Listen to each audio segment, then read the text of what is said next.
Hello everyone, welcome back to my channel और मैं हूं निधि। आज के वीडियो में हम बात करने वाले हैं आफ्टर डिलीवरी डाइट के बारे में। यानी कि आपकी सी सेक्शन डिलीवरी जब होती है तब उसके बाद आपको अपनी डाइट का किस तरह से ख्याल रखना है, किस तरीके से मैनेज करना है, क्या चीज़ें खानी है, क्या चीज़ें नहीं खानी है, कौन से न्यूट्रिशन आपको लेनी चाहिए और किन चीज़ों का आपको ध्यान रखना चाहिए जिससे कि आपकी इंटरनल हीलिंग जो है वो प्रॉपर हो सके, आपका बेबी भी कंफर्टेबल रह सके और आप भी आफ्टर डिलीवरी काफ़ी कंफर्टेबल रह सके। क्योंकि डिलीवरी के बाद आपका जो बॉडी है वो इंटरनली काफ़ी वीक हो जाता है, इम्यूनिटी सिस्टम भी काफ़ी लो हो जाता है, प्लस रिकवरी चल रही होती है, आपका डाइजेस्टिव सिस्टम है वो भी काफ़ी वीक होता है, तो हर चीज़ आप इजीली डाइजेस्ट नहीं कर पाते हैं। और उससे भी बड़ी प्रॉब्लम ये होती है कि अगर आपको कोई प्रॉब्लम है तो वो सीधे सीधे बच्चे को भी अफेक्ट करती है अगर आप ब्रेस्ट फीडिंग कराते हैं तो इसीलिए ये सारी चीज़ें जानना बहुत ज़रूरी होता है कि हमें क्या चीज़ें करनी है और क्या चीज़ें नहीं करनी है, सो दैट कि हमारा पोस्टपार्टम पीरियड जो है वो काफ़ी हद तक स्मूथ हो जाए और बहुत सारी प्रॉब्लम्स हमको डील ना करनी पड़े। सो आज के वीडियो में हम इसी टॉपिक पे बात करेंगे and without further do let's get started.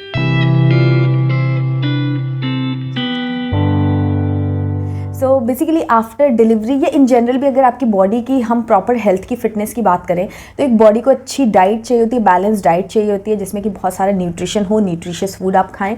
दूसरा, आपकी बॉडी को बहुत ज़्यादा रेस्ट की भी ज़रूरत होती है टू रिकवर। जो भी रिपेयर होना है बॉडी के अंदर, रिकवर अगर आपको होना है तो रेस्ट करना भी बहुत ज़रूरी है, प्रॉपर स्लीप लेना ज़रूरी है, उससे आपकी बॉडी की रिकवरी भी अच्छी होती है और आपका डाइजेस्टिव सिस्टम, मेटाबॉलिज्म जो है वो भी प्रॉपरली वर्क कर पाता है।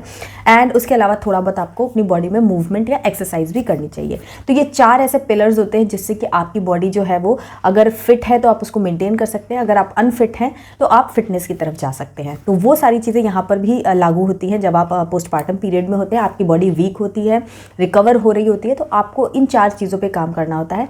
हेल्दी एंड न्यूट्रिशियस डाइट लेना है आपको, प्रॉपर स्लीप लेना है एंड रेस्ट करना है, एंड साथ में थोड़ी बहुत जो अप्रोप्रिएट एक्सरसाइज है आपकी जो कंडीशन है उसके हिसाब से वो थोड़ा बहुत आपको करना है। इसी को हम डिटेल में अभी समझने वाले हैं। तो सबसे पहले हम डाइट की बात करते हैं। बैलेंस्ड और हेल्दी डाइट क्या होती है, जिसमें कि फैट भी हो, प्रोटीन भी हो और बहुत सारे माइक्रोन्यूट्रिएंट्स भी हो, कार्ब्स भी हो।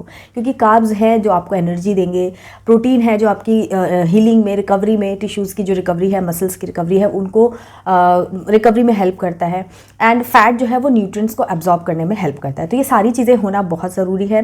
किसी भी चीज़ का आपको एक्सेस नहीं करना है और किसी चीज़ की कमी भी नहीं रखनी है। आपको अपनी डाइट में मेक श्योर ये करना है कि पूरे दिन भर में जो भी आप डाइट ले रहे हैं उसमें आपको अच्छा प्रोटीन भी मिल जाए, आपको फैट भी मिल जाए, लाइक आप घी वगैरह इंक्लूड कर सकते हैं, कैल्शियम मिल जाए, आयरन मिल जाए, मल्टीविटामिन मिल जाए, विटामिन सी, विटामिन डी बहुत ज़्यादा इंपॉर्टेंट होते हैं आपके लिए भी और नए बेबी के लिए भी। आपको डॉक्टर्स मल्टीविटामिन एंड आयरन वगैरह की टैबलेट खुद ही देते हैं, 6 मंथ तक चलती रहती है वो। तो जो भी आपको पोस्टपार्टम पीरियड में जो भी दवाइयाँ दी जाती हैं, स्पेशली जो सप्लीमेंट्स दिए जाते हैं, उनका आप खासकर ध्यान रखिए। बच्चे के अंदर हम इतने बिजी हो जाते हैं कि समटाइम्स अपने डोजेस जो है वो मिस कर देते हैं, तो वो आपको नहीं करना है। वो सप्लीमेंट्स बहुत ज़रूरी होते हैं। एंड उसके अलावा जो डे टू डे बेसिस पे आप खा रहे हैं उस पर आप ध्यान रखिए कि आपका दिन में एटलीस्ट 1 से 2 बार आपका दूध हो जाए, दही कंज्यूम कीजिए, एंड दाल वगैरह है जिनमें आपको अच्छा प्रोटीन मिल जाएगा, अमीनो एसिड्स मिल जाते हैं, तो दाल वगैरह रहे। अच्छी फ्रेश सब्जियाँ जो हैं वो आप खाइए, किसी ना किसी फॉर्म में, सैलड्स में खा सकते हैं, कुक करके खा सकते हैं। तो इस तरीके से सारी चीज़ें खानी हैं जिसमें कि सब चीज़ें रहें। और थोड़ा सा देसी घी का भी आप यूज़ कीजिए। अगर आपकी सी सेक्शन डिलीवरी हुई है तो बहुत ज़्यादा घी नहीं खाना चाहिए, बट इस कन्फ्यूजन में, इस मिथ में बहुत सारे लोगों को मैंने देखा है कि वो बॉइल्ड फूड खाने लग जाते हैं, स्टीम्ड फूड खाने लग जाते हैं। तो ऐसा भी नहीं करना है।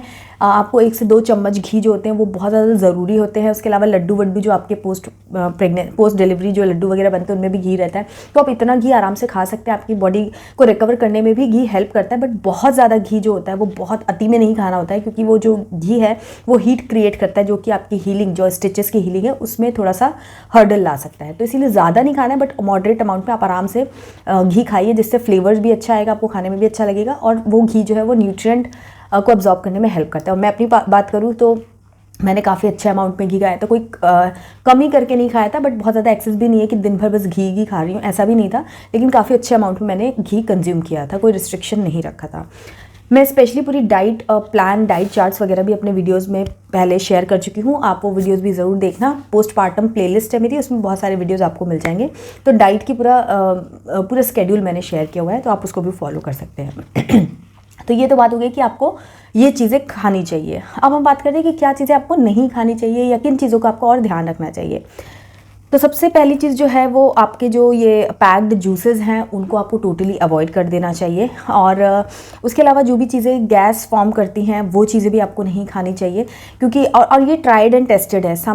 मतलब कुछ लोगों को ऐसा होता है कि वो गोभी वगैरह खाते हैं, उनको कुछ फ़र्क नहीं पड़ता है, कुछ लोग खाते हैं उनको फ़र्क पड़ने लगता है, उनका स्टमक जो है वो डाइजेस्ट नहीं कर पाता है, गैस फॉर्मेशन होती है, और तो बहुत ज़्यादा दिक्कत होती है, क्योंकि आपका जो स्टमक एरिया वो काफ़ी सेंसिटिव रहता है, वहाँ पर स्टिचेस भी हैं और आपका डाइजेस्टिव सिस्टम लो भी है और रिकवरी भी चल रही है, बहुत सारी चीज़ें हैं। तो हर चीज़ ज़रूरी नहीं है कि पॉजिटिवली रिएक्ट करे। जो आपको पहले जब आप डिलीवरी के पहले आप जो भी चीज़ें एंजॉय करते थे, ज़रूरी नहीं है कि अभी भी वो बॉडी को इतना सूट कर रही हो, बॉडी पॉजिटिवली उस पर अपना रिएक्शन दे रही हो। तो ये आपको ट्राई एंड टेस्ट करना है कि कोई चीज़ अगर आप खा रहे हैं तो उसके बाद अगर आफ्टर इफेक्ट अच्छा नहीं हो रहा है, आपको अनकंफर्टेबल लग रहा है, तो वो चीज़ें आप कुछ टाइम तक ना खाएं। क्योंकि अगर आपको गैस फॉर्मेशन होता है तो बेबी को भी वो कोलिक का प्रॉब्लम करता है और बेबी बहुत ज़्यादा डिस्कम्फर्ट में आ जाता है।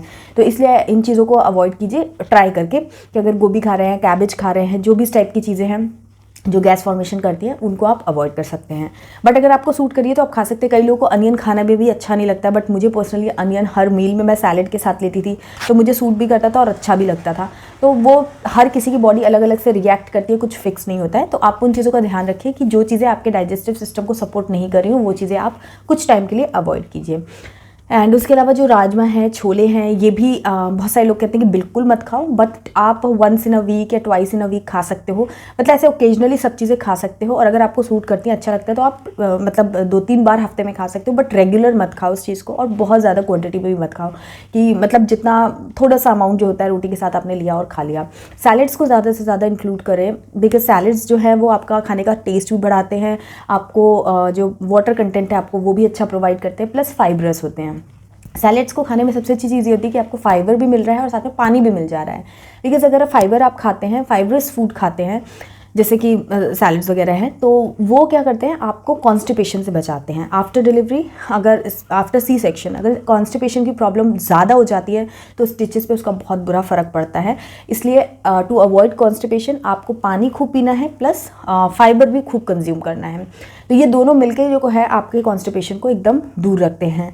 तो अगर आप पानी कम पी रहे हैं तो भी कॉन्स्टिपेशन होगा। अगर आप फाइबरस फूड नहीं खा रहे हैं, लाइक आप जूसेस जो है वो ज़्यादा कंज्यूम कर रहे हैं और फ्रूट्स आप कम कंज्यूम कर रहे हैं, तो जूस जो है वो आपको न्यूट्रिएंट तो देगा बट आपको फाइबर नहीं देगा, तो उससे जाकर के आपको कॉन्स्टिपेशन होने का प्रॉब्लम रहेगा। तो इसलिए फाइबर और पानी, ये दोनों चीज़ें आपको साथ के साथ ही इंक्लूड करनी है, जिससे कि आपको कॉन्स्टिपेशन की प्रॉब्लम ना हो। बिकॉज कॉन्स्टिपेशन अगर होगा तो स्टिचेस पे बहुत ज़्यादा इफेक्ट आता है, प्रेशर पड़ता है, कई बार स्टिचेस खुल भी जाते हैं। तो वो कॉम्प्लिकेशन से आपको दूर रहने के लिए फाइबर अपनी डाइट में इंक्लूड करना है और पानी भी ज़्यादा से ज़्यादा पीते रहना है, हाइड्रेटेड रहना है। और उसके अलावा आपको बाहर का खाना जितना हो सके उतना अवॉइड कीजिए। मैं ऐसा नहीं बोलूँगी कि बिल्कुल, एटलीस्ट शुरू के 15 दिन तो बिल्कुल ही मत खाइए, खाया भी नहीं जाता है, बट जैसे जैसे आपका मन अच्छा हो जाता है तो समटाइम्स थोड़ा बहुत आप खा सकते हो। बट बहुत ज़्यादा स्पाइसी खाना हो, चाहे वो घर का हो चाहे वो बाहर का हो, वो बिल्कुल मत खाइए, क्योंकि मिर्ची जो है वो अगेन आपके स्टमक को अपसेट करती है। और जैसा कि मैंने कहा, इस टाइम पे स्टमक जो है वो काफ़ी वीक होता है, और दूसरा वो बच्चे को भी उतना ही परेशान करता है अगर आप ब्रेस्ट फीडिंग करा रहे हैं तो। इसलिए घर पे खाएं, बाहर भी खाएं, जो भी चीज़ खा रहे हो उस पर आप स्पाइसेस का ध्यान रखें कि बहुत माइल्ड सा खाना हो। फीका मत खाइए, लेकिन बहुत ज़्यादा मसालेदार भी खाना मत खाइए। थोड़ा बहुत मसाले के साथ में खा सकते हैं, बट बहुत ज़्यादा मसालेदार खाना या फिर बहुत ज़्यादा तीखा खाना जो है, बहुत ज़्यादा डीप फ्राइड ऑयली, मतलब अनहेल्दी, आप खुद ही समझ सकते हैं। जो भी चीज़, जैसे आलू पराठा अगर आपको खाना है तो आप डेफिनेटली खा सकते हो, बट नॉर्मल ऑयल से उसको, नॉर्मल घी या ऑयल में आप उसको सेक करके खा लीजिए। बहुत ज़्यादा पूड़ी रेगुलर बेसिस पे खा रहे हैं, कचौड़ी खा रहे हैं, इस टाइप की चीज़ें खा रहे हैं, चाहे वो घर पे बना के खा रहे हो, बाहर बना के खा रहे हो, वो आपको थोड़ा सा स्टमक को भारी लग सकती हैं। तो इसलिए इन चीज़ों को भी आप टोटली अवॉइड कीजिए।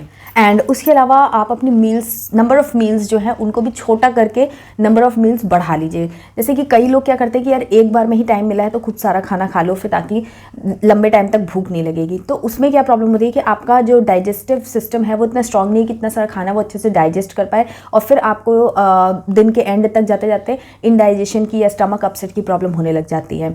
तो बेहतर है कि आप छोटे छोटे मील्स खाएँ और उसको अच्छे से चबा चबा करके खाएँ। आई नो कि थोड़ा सा ये टाइम टेकिंग लग सकता है, बट अगर मैं अपनी पर्सनल एक्सपीरियंस की बात करूँ तो मैंने अपने खाने का टाइम जो था वो डिसाइड कर लिया था कि मेरे को खाना खाना है, और उस टाइम पे बेबी चाहे कुछ भी कर रहा हो वो कोई ना कोई घर में जो मेंबर है वो उनको हैंडल करेंगे। अगर कोई अवेलेबल नहीं है तो मैं बच्चे को पहले सुलाती थी एंड देन फिर खाने बैठती थी, क्योंकि खाना बहुत इंपॉर्टेंट है। खाना ही वो चीज़ है जो आपकी रिकवरी में हेल्प कर पाएगा, और खाना ही आपके मूड को भी अच्छा रख पाएगा, और अच्छे से खाना खाना भी बहुत ज़रूरी है। तो फटाफट जल्दी जल्दी में बस बड़ा बड़ा करके और खाना गल्प कर लिया, जस्ट निगल लिया, तो वो खाना खाने का कोई फ़ायदा नहीं है। इससे अच्छा तो आप मत खाइए, बात बराबर ही होगी। तो अगर आप खाना खा रहे हैं तो मेक श्योर कि आप खाने को अच्छे से चबा के च्यू करके खा रहे हैं। अगर आप च्यू करके 2 रोटी भी खाएंगे तो वो बहुत ही अच्छे से उसके न्यूट्रिएंट आपकी बॉडी में अब्जॉर्ब होंगे, डाइजेशन में भी प्रॉब्लम नहीं होगी, तो आपका स्टमक भी अच्छा रहेगा और ओवरऑल आपका मूड भी अच्छा रहेगा। तो इसलिए खाने को छोटा छोटा मील डिवाइड कर लीजिए और अच्छे से च्यू करके टाइम दे करके एंजॉय करते हुए अपने खाने को खाइए। तो आप डिसाइड कीजिए कि 15 मिनट्स, 20 मिनट्स या 30 मिनट्स आप जब खाना खा रहे हैं तो बस आप खाना खा रहे हैं, उस टाइम पे कोई डिस्ट्रैक्शन या कोई टेंशन ना हो आपके दिमाग में। आप अपने घर में जो भी आपके कोई हेल्प है अगर तो आप उनसे ले लीजिए, या बच्चे का टाइमिंग ऐसे सेट कीजिए ताकि आप अपने खाने को टाइम से खा सके।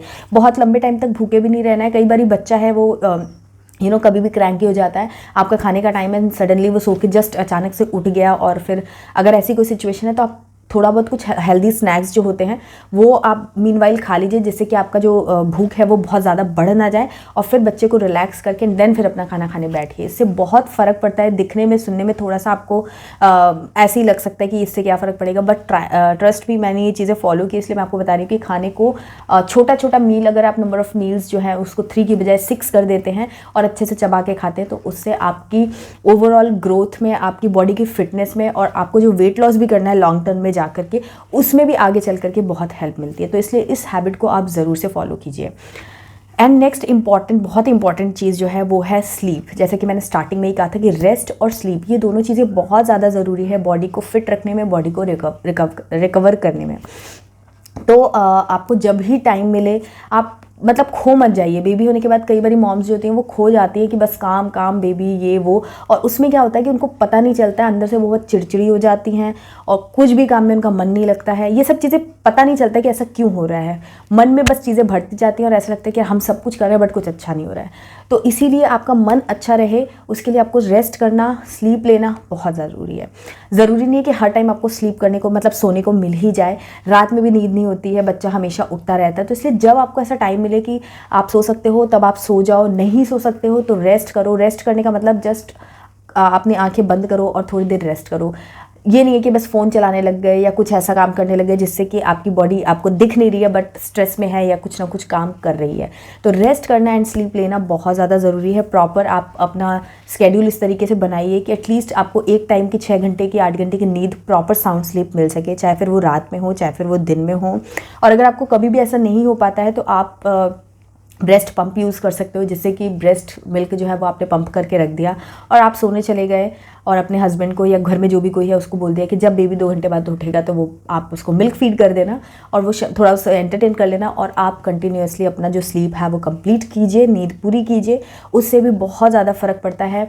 पर्सनली मैंने ऐसा देखा, हुआ था मेरे साथ ऐसा कि मेरे को पता ही नहीं था कि मेरे साथ ऐसा क्या हो रहा है कि मैं एकदम अंडर रेस्ट हो गई थी। फिर डॉक्टर ने मुझे जब बोला कि आप अंडर रेस्ट हो गए, और उसके बाद जब मैंने सोचा तो मुझे लगा कि यस, दिन भर मेरे घर में कुछ काम आ पड़ा था जिसकी वजह से मैं अंडर रेस्ट हो गई थी। एंड देन मुझे समझ नहीं आता कि मैं अच्छा खा रही हूँ, सब कर रही हूँ, बट मेरा जो बीपी है वो भी थोड़ा सा शूट हो रहा था और अनकम्फर्टेबल लग रहा था। बाद में जब डॉक्टर ने बोला कि maybe you are under rest, तो फिर उसके बाद जब मैंने स्कैन किया अपना पूरा दिन, तब मुझे समझ में आया कि यस, मे बी कि मैं अंडर रेस्ट हो रही हूँ, जिसकी वजह से ये प्रॉब्लम हो रही है। तो इसीलिए आप अंडर रेस्ट बिल्कुल मत होए।